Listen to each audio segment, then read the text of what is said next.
Good morning, good afternoon, good evening, everyone, dear participants.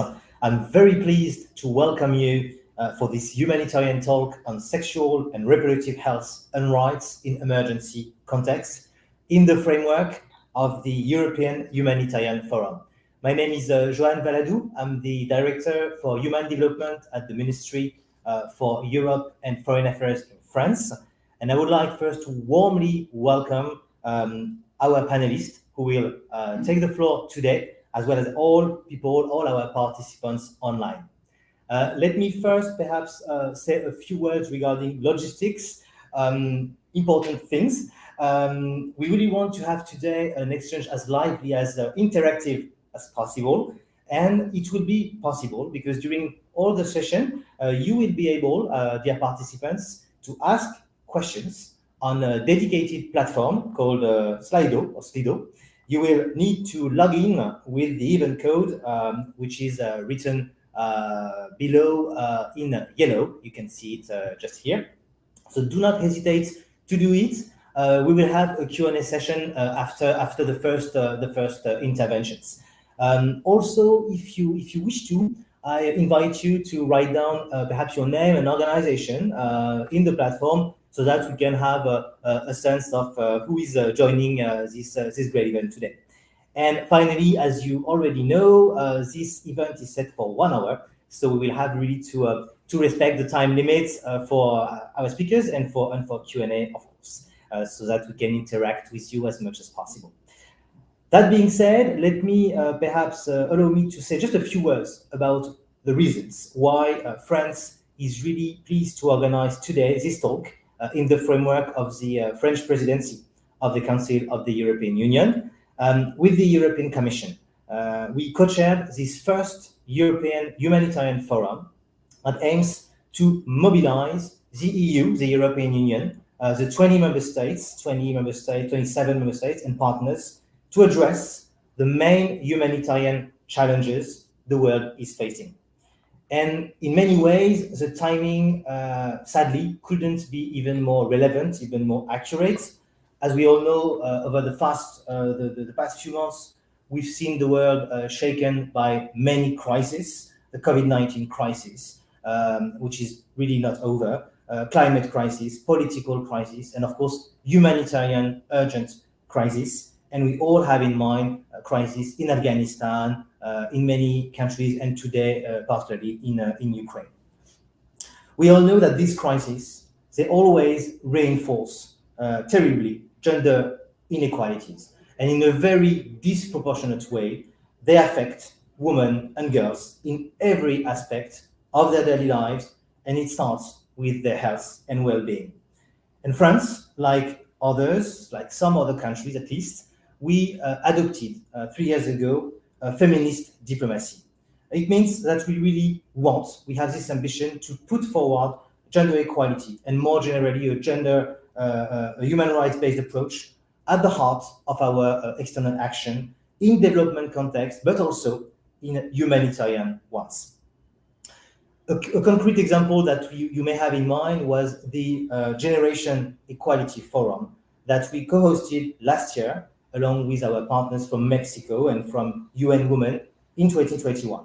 And leaders and many organizations made great commitments, and they announced substantial financial commitments to accelerate progress regarding gender equality. France was part of that. We championed, as you may know, the Coalition on Sexual and Reproductive Health and Rights, and we announced 400 million euros of commitments for the next 5 years in that field, with a specific commitment and attention on family planning, on comprehensive sexuality education, but also the need to guarantee safe abortion. In humanitarian context, women, including young women, must be involved in all parts of peace-building processes and humanitarian coordination, which requires really a safe and enabling environment free of any form of gender and sexual-based violence and threats of any kind to their rights and to their life. And this safe environment requires to ensure full and equal access to education and essential health services, including sexual and reproductive health and rights for all women, for all girls in conflict and in other crisis settings. And this is why we launched with many others during this Generation Equality Forum, the Women, Peace and Security Compact in June last year. So for all these reasons, we have decided to organize this humanitarian talk today, and we really thank you for joining us. And the idea is to give the floor to great experts, to people who have dedicated their career and their lives to this issue, to humanitarian actors, to talk about SRHR in emergency contexts, share experience, share good practices, also difficulties and obstacles that need to be overcome, and ways to collectively do that, overcome them. So we have speakers coming from various institutions, organizations, from the civil society, with different background, because we really, really deeply, strongly believe that only concrete, collaborative, inclusive partnership can help us here and build synergies, implement concrete action collectively. I will stop here for now and be happy to moderate the discussion. And I will give the floor first to Dr. Diene Keita, Executive Director. I'm very pleased and honored to give the floor to Mrs. Keita from UNFPA for a keynote speech. Merci beaucoup, Madame Keita, pour votre participation. The floor is yours for 5 minutes. Thank you so much. Merci infiniment, Monsieur Valadou. Good morning, good afternoon, distinguished panelists and guests. Mesdames et messieurs, en vos rangs, grades et qualités, bonjour. I am very pleased to join you today, all the way from Jordan, for this important event at the European Humanitarian Forum to discuss on sexual and reproductive health and rights in emergencies. We are here today for 3 reasons. First, women and girls continue to get pregnant and give birth in emergencies, with an increased need for health services for safe birth in risky situations.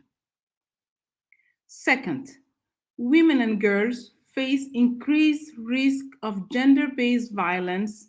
More than 60% of maternity death and 70% of GBV happen in humanitarian and fragile contexts. Third, sexual and reproductive health and rights must be safeguarded.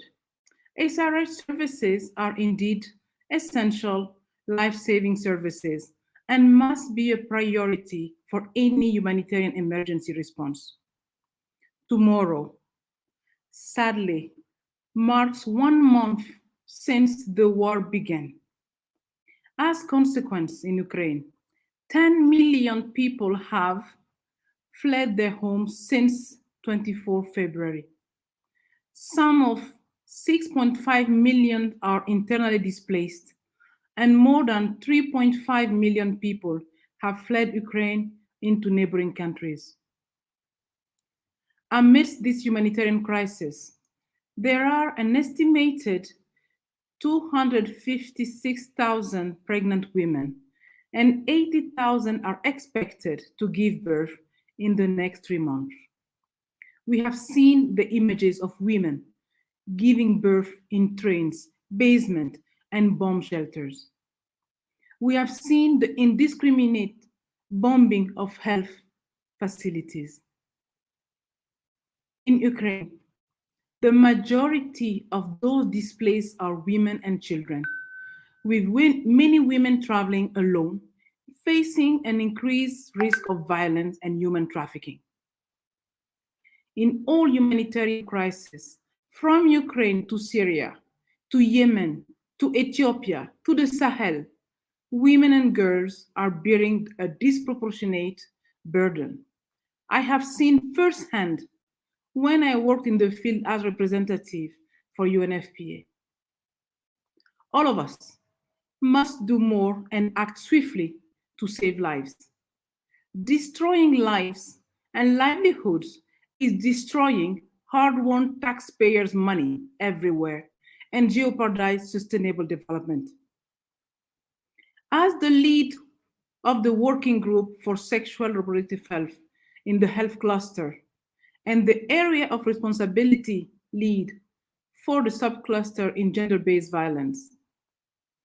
UNFPA responded a number of humanitarian crises around the world in 2021, reaching more than 29 million women of reproductive age with sexual and reproductive health services, including contraceptive, supply for safe deliveries, and personal protective equipment, and approximately 2 million survivors of gender-based violence accessed services through 12,000 safe spaces supported by UNFPA.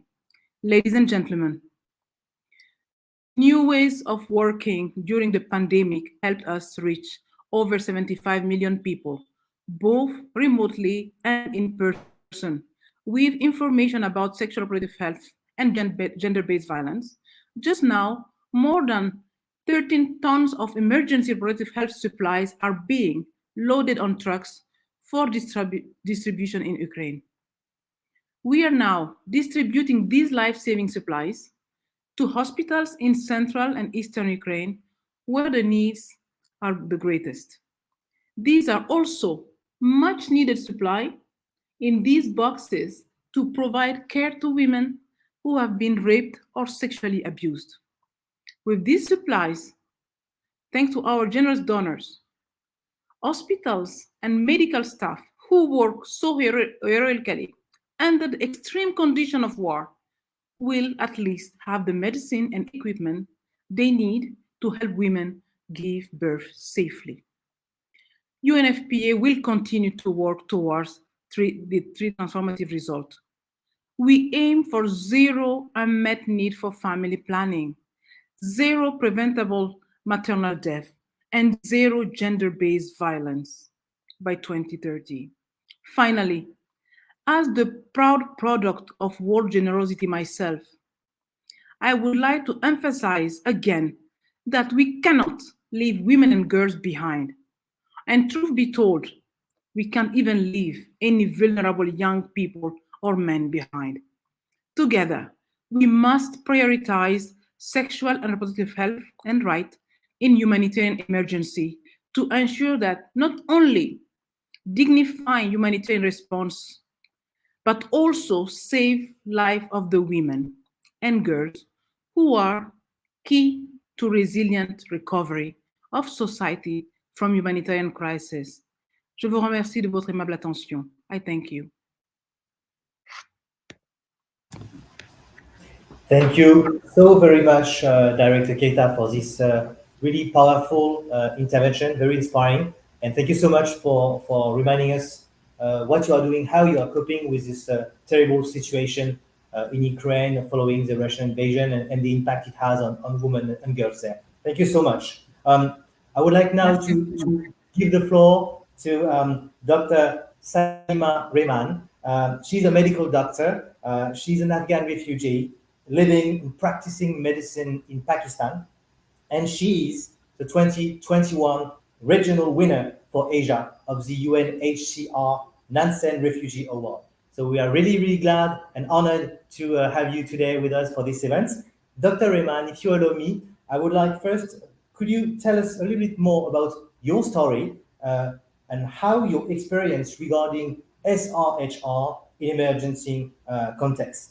And perhaps as a follow-up questions, if we have time, also, could you let us know about the barriers and obstacles that you have experienced in the implementation of SRHR programs in humanitarian contexts, and what they are and how you manage to work towards their reduction? Thank you so much. And if you can stick to 5 minutes, please, it will be wonderful. Thank you so much. The floor is yours. Thank you so much. Excellencies, ladies and gentlemen, it's a pleasure to join you. I'm honored to be part of such important event in support of girls and women's rights. Being an Afghan doctor and a gynecologist, I feel this topic, sexual and reproductive health rights, is very important and close to my heart. It's a crucial part of women's health care. I belong to an Afghan refugee community where women are underprivileged, having no access to basic rights, and they are dependent on men. Women cannot speak for themselves, and they don't have awareness about their basic human right. Many girls face barriers and challenges. Most girls don't receive advanced information about menstruation, and they get scared the first time it happens, and they don't have access to sanitary pads and lack of knowledge about personal hygiene. This situation is reflective of overall low priority given to education of girls and their rights. Girls are commonly forced to get married early and obliged to perform roles seen as appropriate for them, make handmade rugs, do household chores, and take care of younger siblings. This frustrates girls from very beginning due to poverty and lack of resources, lack of basic necessities. Many women face lack of proper nutrition and healthy diet, which makes them vulnerable to infections negatively affecting their immune system. In any humanitarian crisis like COVID pandemic, the reproductive needs of women and girls are severely affected and felt especially of refugees and displaced people. During pandemic, I worked in one of the largest public sector hospital in Rawalpindi. Pandemic caused significant barriers to health access and change in people's health-seeking behavior, especially of refugees, due to lockdown, closure of non-emergency services, and diversion of health resources towards the pandemic. Sexual and reproductive health were neglected. This has led to lack of adequate health facilities, shortage of medical equipment, including PPE, and decreased manpower to meet population need. Most of women don't receive proper antenatal checkups and reach hospital when they are critically ill. And the most important cause of severe morbidity and mortality is postpartum hemorrhage or increased blood loss. We witnessed increased number of mortality and morbidity in women of reproductive age due to not getting proper care, especially pregnant women. This is mostly due to not reaching healthcare facility in time and delay in seeking health care. For refugees and some locals, referral pathways are consistently weak. They have limited awareness of referral pathways, and transportation to facilities remains challenging, and it's exacerbated by the pandemic. This reality of not being able to reach health facility on time hits me personally because in 1991 I was born in a refugee camp in Pakistan. At the time, there was limited medical care available in refugee camps. Before my birth, my mother faced severe complications, and my father did not expect that I would survive. My mother was advised to have operative delivery, but due to lack of access to healthcare services, non-availability of specialist doctor in refugee camp, and lack of support, my mother had to go through physical and mental trauma afterwards.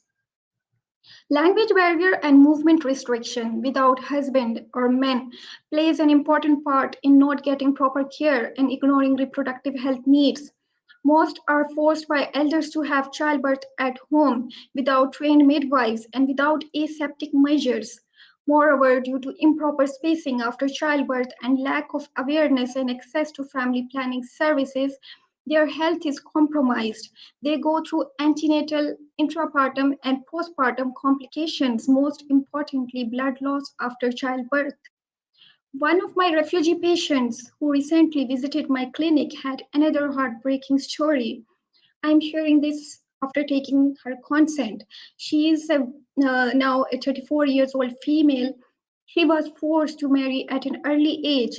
She had 9 children and 3 miscarriages without proper birth spacing. She had a bad experience during last miscarriage due to raised blood pressure and heavy blood loss at her home. She was again pregnant with raised blood pressure and she was very pale. Her health was compromised. She was not allowed to practice any contraception due to unavailability and previously for birth spacing due to cultural norms. She was worried about her children that if she dies due to birth complication, who will take care of her children? Her story reveals that access to healthcare service is crucial. Lack of knowledge, family restrictions, and language barrier are hurdles to get access. Now, with the opening of my clinic, I'm trying to provide them with proper knowledge, care, treatment, and guidance with no language barrier. But we need community level awareness, both among refugees and local, and access to sexual reproductive health services should be made easy. We need to empower young girls with education. We need community level awareness, and women and girls need access to comprehensive and well resourced care to safeguard their health, which is a human right. Thank you.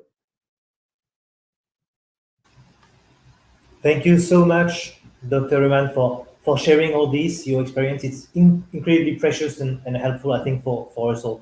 Thanks a lot.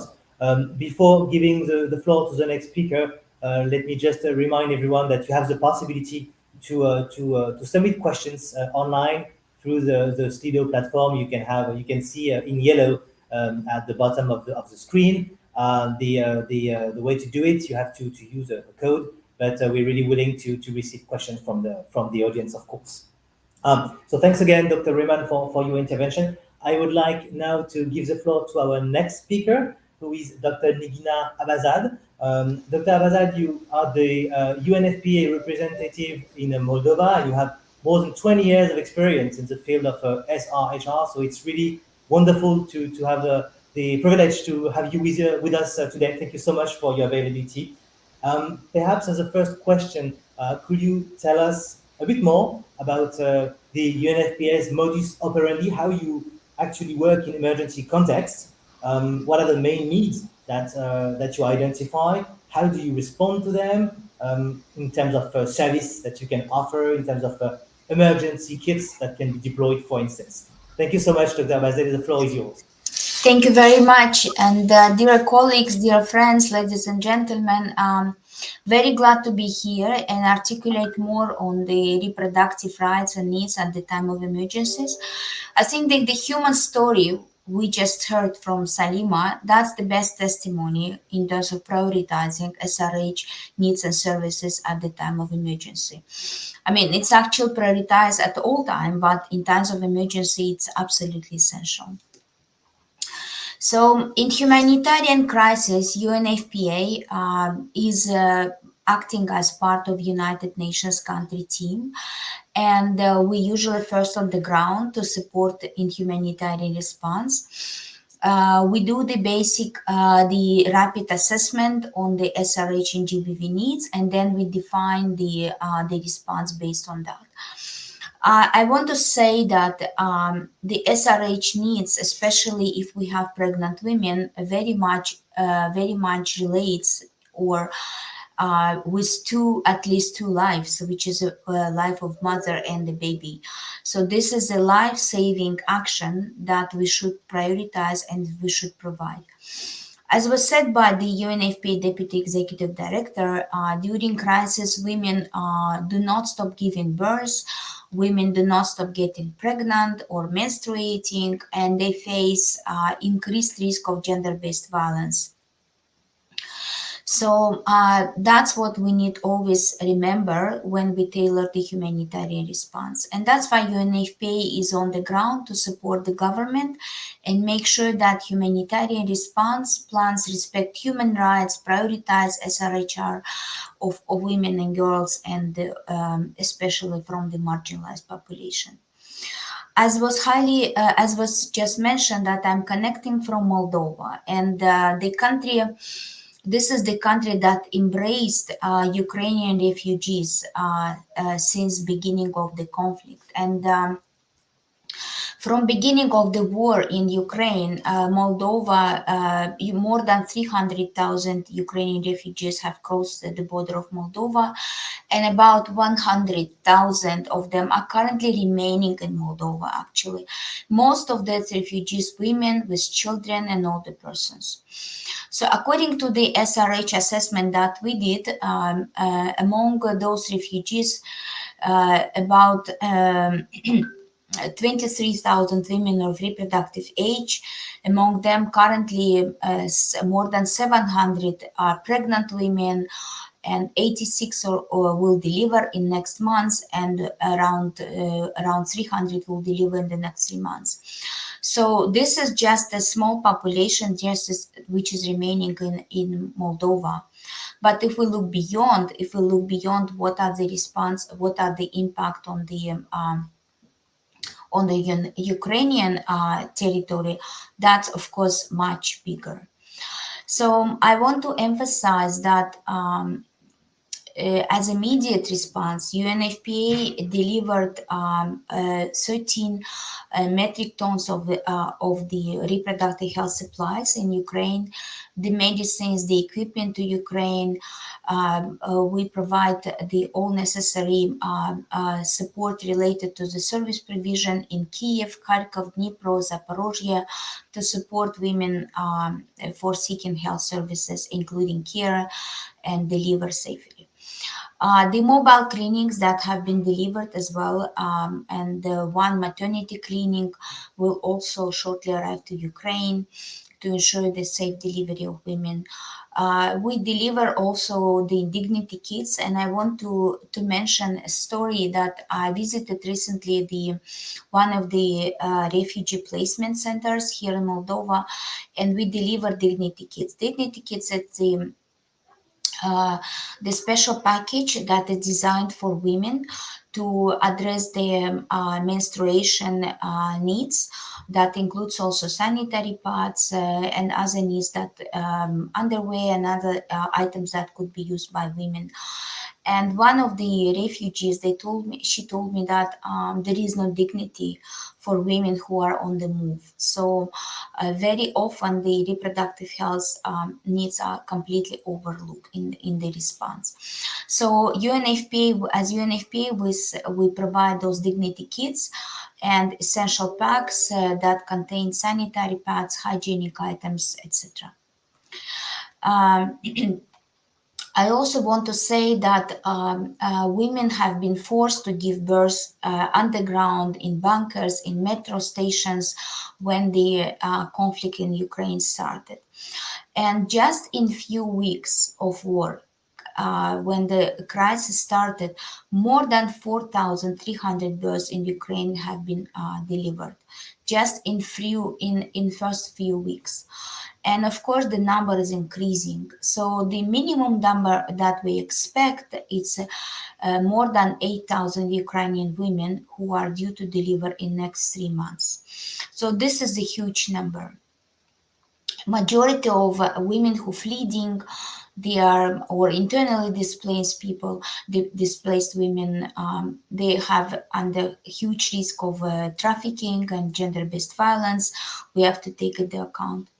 And last point I want to make is that attention to older persons who are also particularly vulnerable in the situation. And here in Moldova, we are trying to mobilize young people to support older persons in terms of giving them both psychological support and also some kind of assistance at the move as well. So that's in a nutshell what UNFP is focusing in humanitarian emergency response. And I think that prioritizing reproductive health in emergency and humanitarian setting is directly linked to saving lives of women and their babies.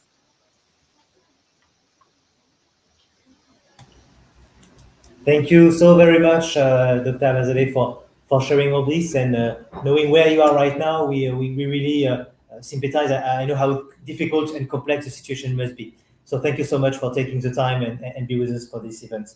I would like now to turn to Mrs. Louisa Ben Abdelhafid, who is the director, the head of the MEAL unit in Belgium, in Brussels, office of the Médecins du Monde, the Doctors of the World. Ms. Ben Abdelhafid, you are an emergency operator. I would like to ask you, how does your organization, Médecins du Monde, include SRHR in its programs, in its operations, and what are the good practices that you would like to share with us today when it comes to implementation on SRHR? So the floor is yours. Thank you so much. Thank you very much. Thank you to give me the opportunity to speak for Médecins du Monde. So Médecins du Monde is a medical NGO advocating for universal access to quality healthcare. It has developed an expertise on sexual and reproductive health and rights. Médecins du Monde also identifies it as a service that is a major entry point to identify survivors of GBV. In context of crisis and conflict, the breakdown of health services affected access to healthcare. NGOs' response often focus on other health priorities, such as communicable disease or undernutrition. However, SRHR is essential in time of crisis, as we just saw. Previous experience of epidemics in fragile settings indicated that the interruption of healthcare services considered unrelated to the epidemic response might have occasioned more deaths than the epidemic itself. The lack of reproductive health information and services, including obstetrical, prenatal, postnatal care, but also modern contraceptive and emergency contraception, and safe abortion and post-abortion care, further harms of health of women and girls. Crisis also dramatically increased the prevalence of GBVs. Prioritizing and coverage of SHR services in crisis setting have increased in the past few years, with the government that had the Sphere Health book recognized the MISP establishing by the EUAG as a global standard humanitarian response, and that's wonderful. Therefore, Médecins du Monde Belgium has defined intervention in crisis and conflict context. As so, one of the priorities that we just identify is to have a transformative approach based on community approach in Bukavu in DRC. As you may all know, sexual violence is a historical issue in DRC. It has been considered as a collateral damage for wars for many, many years, but the normalization and the generalization of sexual violence led the civil society organization to consider a new approach. In this context, Médecins du Monde developed a project called Communes sans viol, rape-free communities. It's not a very good translation, but it's the meaning, based on a specific approach called care communities. Those care communities will group various actors such as survivors group, women's organization, local authorities, and many others. They take public commitments implementing concrete action to the local level and become key focal points to refer survivors to appropriate support services. Care communities rely on three very important principles: to refuse all settlement between a predator and a survivor, to refuse family and community rejection of survivors, and to systematically denounce violence against minors. Médecins du Monde Belgium also studied this mechanism of care communities to understand their role in fighting and preventing VBGs. The care communities, despite the apparent improvisation organization, responds to a very rigorous and strategic, well-defined model. The function increase early detection, timeline referral, better reintegration, and an approach for survivors. As such, care communities must be integrated in human intervention as essential to ensure a continuum of care for the survivors. To maintain this continuum require adopting a multi-sectoral, holistic approach, integrating persons from sectors such as protection, health, nutrition, but also education and community service. The care communities models also show that the needs of survivors are best met when affected communities are involved in every phase of action, from addressing needs to designing, launching, maintaining, but also evaluating our programs. To involve communities and design a humanitarian response adapted to the survivors' needs, it's essential to found and trust local women and feminist organizations. Monday, the Danish minister, Mr. Mortensen, remind us that it was very, very important. He said, I quote him, that the women organizations are absolutely underfinanced and they play a central role as instigator of changes. This is an essential sustain local initiative and prevent a response to GBV, as well as action and aiming to eradicate gender inequalities. Moreover, my own country, Belgium, is currently co-sharing with Finland the good humanitarian donor groups, so that it has to be a priority, really, more than just words. Finally, sexual and reproductive health and rights are fundamental rights, as we just told it. Under international human rights law, states must respect and protect, fulfill them at all the time, including during conflict and emergency. They can be held and accountable for it if it don't do so. There's a critical involve local and national authority in all the steps of an emergency response. We advocate for a human rights-based approach of SRHR in humanitarian setting, which requires to implement the full MISP without discrimination and with a focus on neglected components such as safe abortion and safe care for abortion, ensuring person can make informed and self-determining decisions, establishing systems for maintaining privacy and confidentiality, and access to justice when individual rights are violated. We urge member states to join the call of action and to actively take part in it. Access to SRHR is not just about public health, it's about justice and gender equality. Thank you very much for paying attention to my presentation. No, we thank you very much, Mrs. Ben Abdelhafid, for your intervention. Thank you so much for sharing so concrete and useful information. And it's really crucial for us to have the perspective also of civil society organizations that are involved on the ground. Again, we know how important you are when it comes to implementing gender-oriented action on SRHR on the ground. So for us, it was absolutely key to have you on board. So thank you so much for taking the time.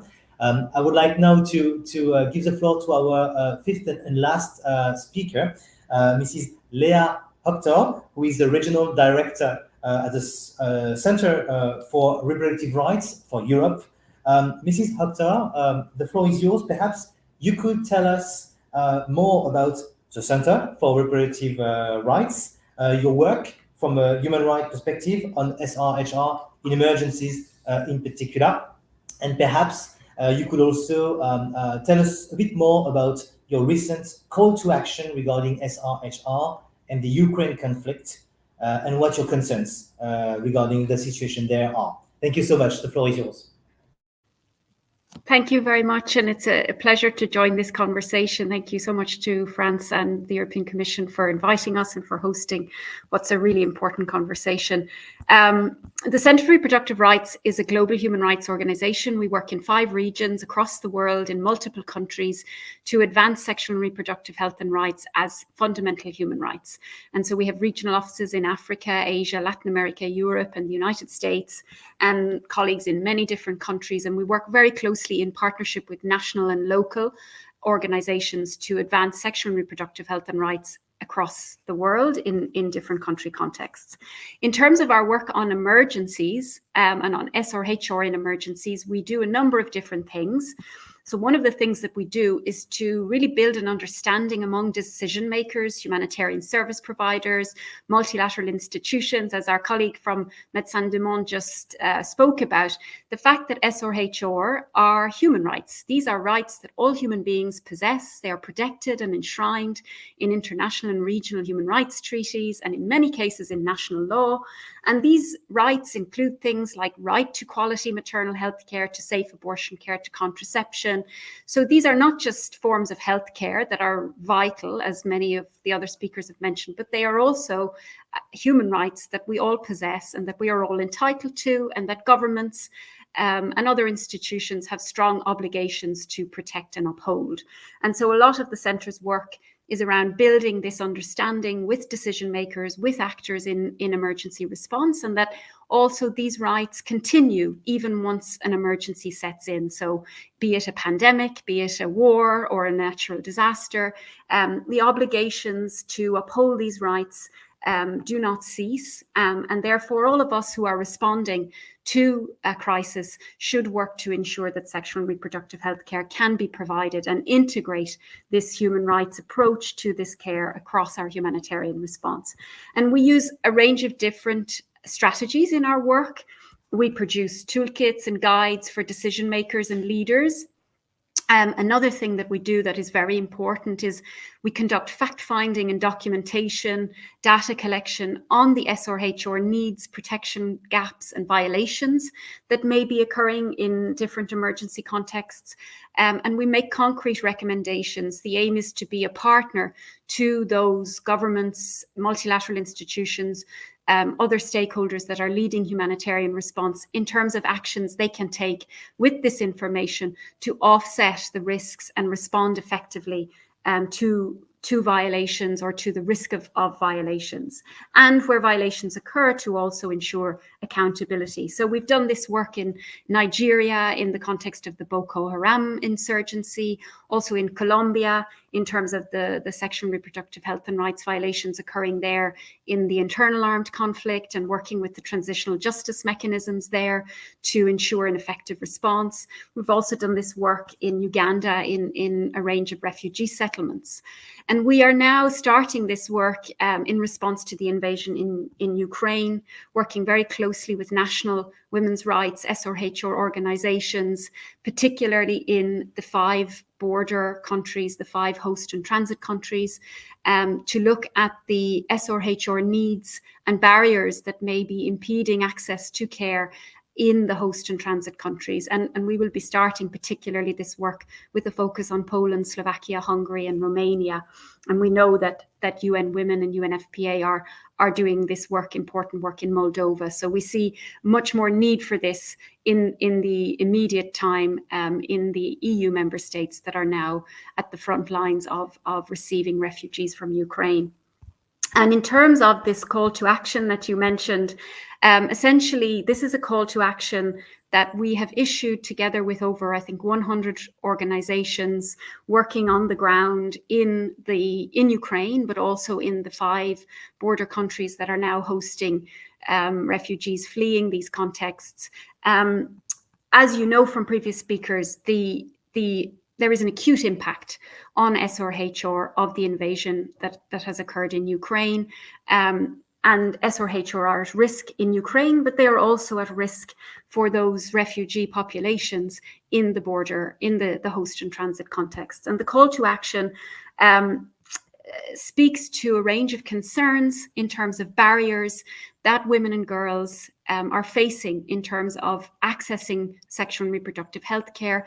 And it issues a range of very practical and concrete recommendations to the European Union, to donor governments, to the international community in terms of the actions that European and global leaders can take to address these risks. So we know, for example, in terms of the UNFPA colleagues who have spoken about the real needs on the ground in Ukraine and the real issues that are facing women and girls in Ukraine in terms of SRHR. However, we also know that in the host and transit countries, there are a range of barriers, legal and policy barriers, cost barriers, and other practical obstacles that are also impeding access to what is very urgent and essential care. And the call to action sets out these concerns in a general way and also makes these concrete recommendations to stakeholders who are leading humanitarian response. And so we're very hopeful that this call to action will be useful to leaders in terms of the actions we can all take and governments can take across Europe quite urgently to address these risks. And as we identify through the fact-finding work that we will be doing rapidly in the coming weeks, more information about the needs and gaps, we will also make sure to bring that to governments, to the EU and to UN actors and others in this response. Thank you very much.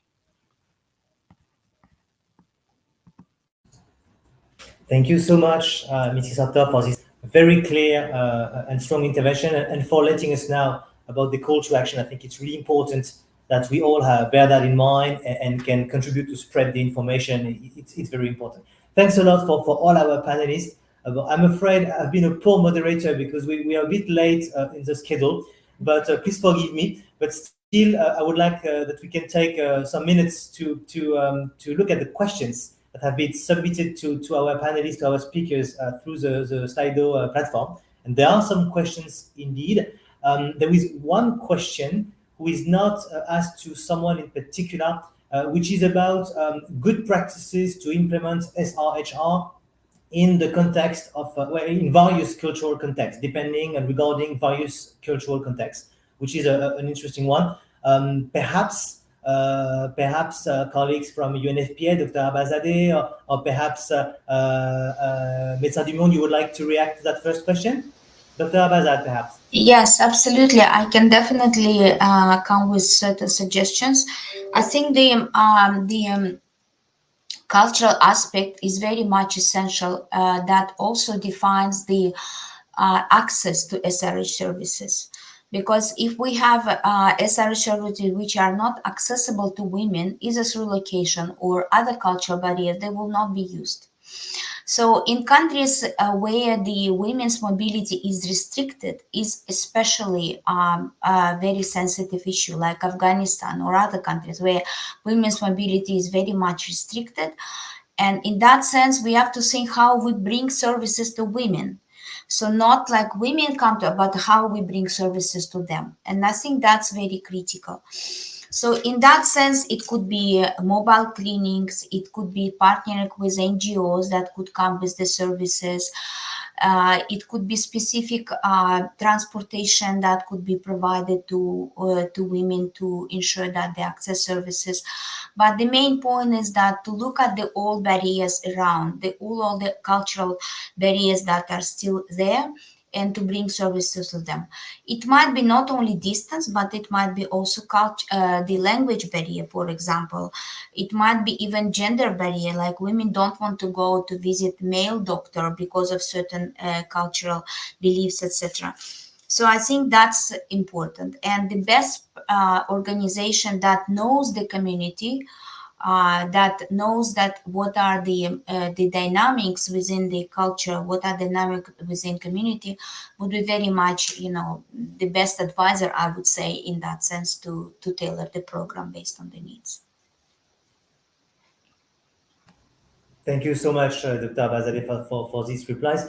Mrs. Ben-Abdelhafid, from the perspective of Médecins du Monde, would you like to complement to that? Yes, sorry. Yes, I will go in the same idea. For Médecins du Monde, we have a very community-based approach. I think that's really central. That's a bit what I described, what we did in Bukavu, in DRC. That meaning it's putting the community in the center and base our activities on what they think it's important for themselves. It's also what I told with acting with the woman association. It's really central if you want to have them involved. They will have the best ideas about their own health. It looks a bit obvious if I say it this way. Last thing, I can give an example in what Médecins du Monde France did in Nigeria to address the GBV crisis. Was we conducted a study on the needs and the barriers, as we just said, and then we set up a free hotline so that people can help, give a phone call when they have facing violence, and then we can reduce this critical window of 72 hours and try to have the best intervention in an outreach situation, meaning that it's, as you said, not just going to the place of the people, but also try to reduce the distance between us of the people, depending on what is the best, what they consider the most useful. But all these interventions is just possible if we have a community-based approach. That's really the central of our identity in Médecins du Monde.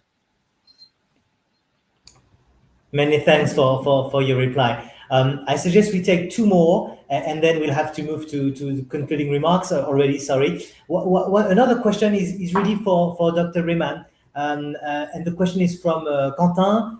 What is your advice to NGOs working in SRHR core to address the needs in a hostile environment like Afghanistan today, despite authorities' constraints? So Dr. Rehman, if you can react to that one. Thank you so much. Thank you. I agree with the other panelists that we need to overcome the barriers, and despite the hostile environment in Afghanistan, I would advise NGOs to continue support SRH services, because women need these services. And what I came to know that there is lack of awareness and language barrier, which is more problematic for our women. So we can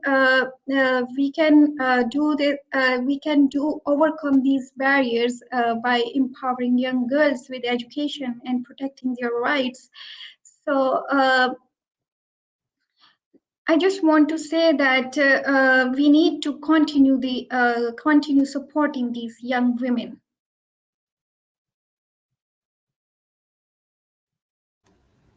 Thank you very much, Dr. Rehman.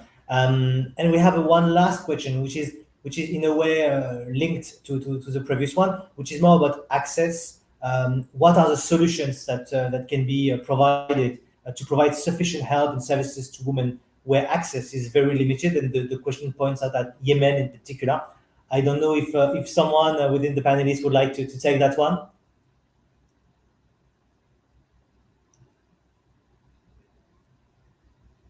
The one in particular. Those, yeah, Dr. Yeah, Abazat, please. we kind of touched upon that, right? Because we said that it's more of the looking at the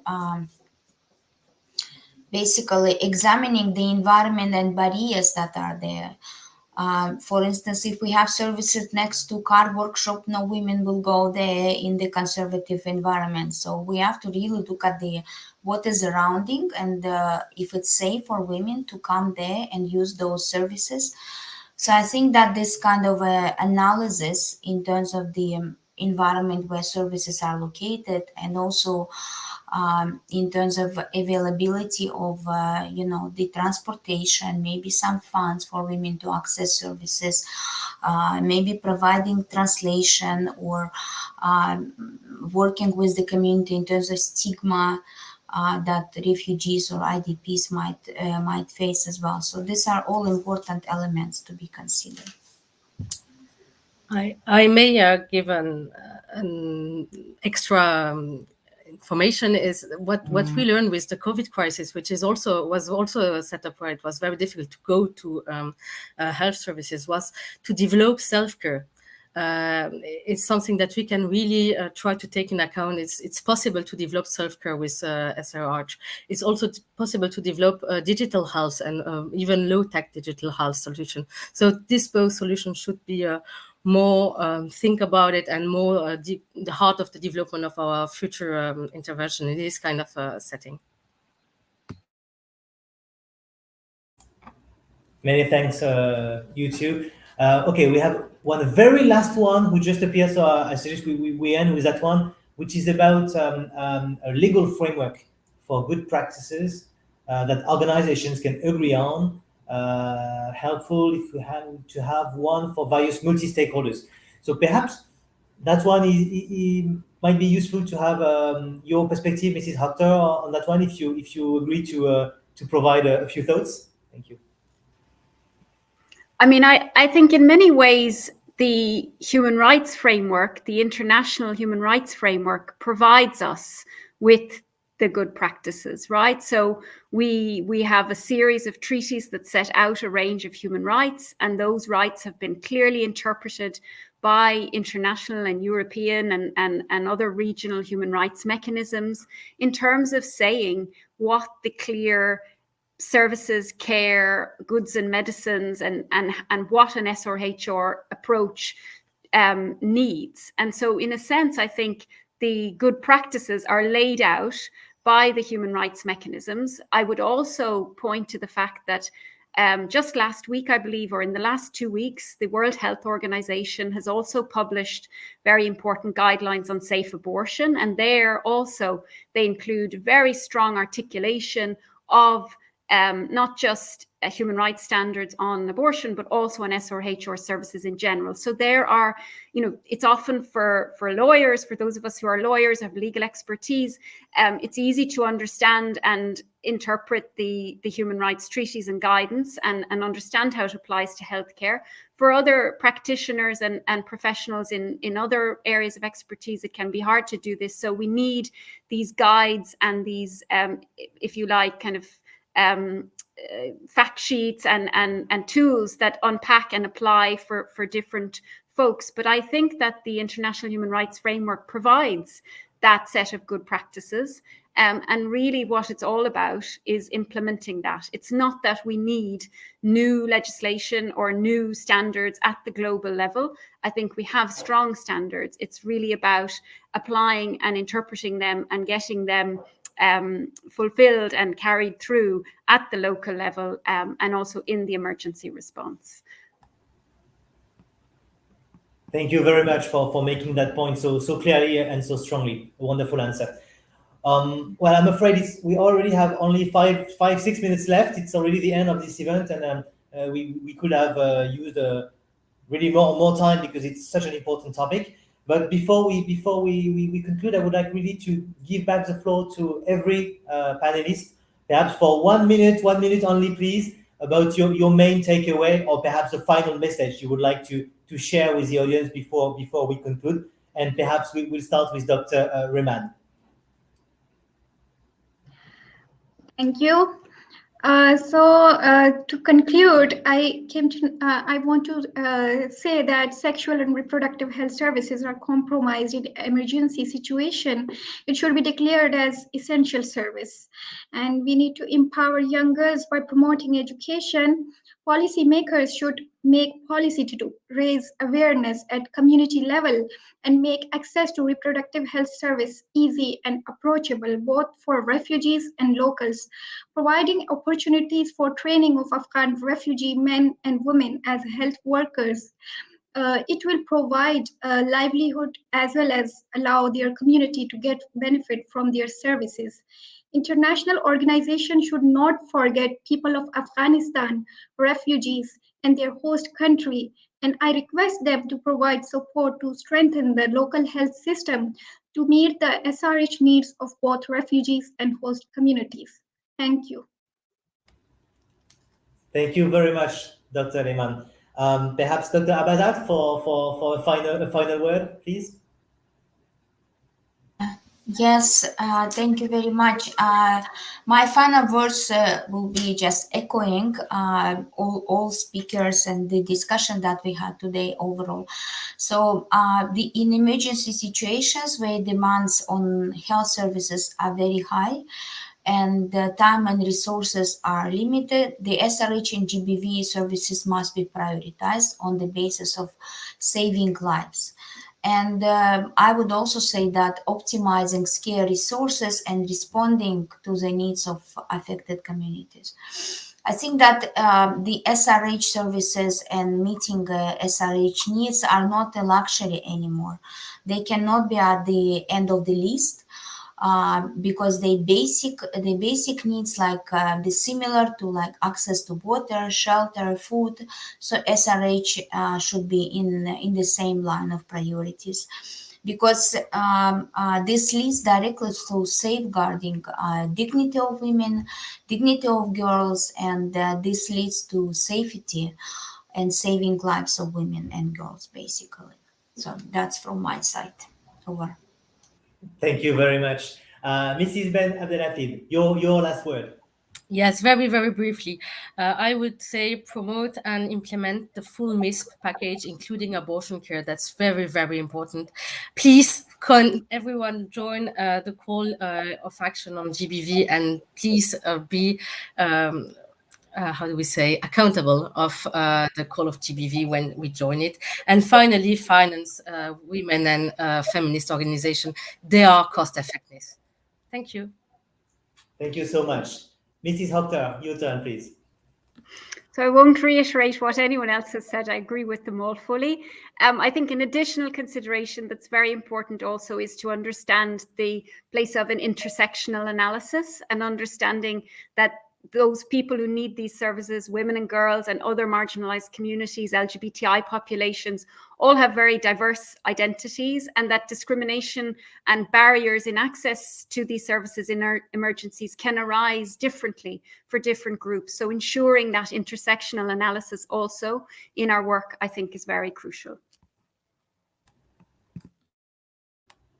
Thank you very, very much. Well, it's already 3, so time to conclude. I won't be very long. I just would like really to warmly thank you again. Thank our panelists for being with us today, for sharing so diverse and rich perspective and delivering strong and really important messages. Perhaps one word on my own takeaway as a government officials and for countries such as France. I think 3 or 4 key ideas. First is really that gender equality and SRHR interventions are absolutely essential components to any humanitarian response. Specific needs for women and girls have to be addressed. They must be addressed, and it's really something that all countries, all organizations need to really bear in mind. Second, we've seen it again today, absolutely possible to fully integrate those issues, even in urgent setting, in difficult settings. And many examples, I think, have been provided today.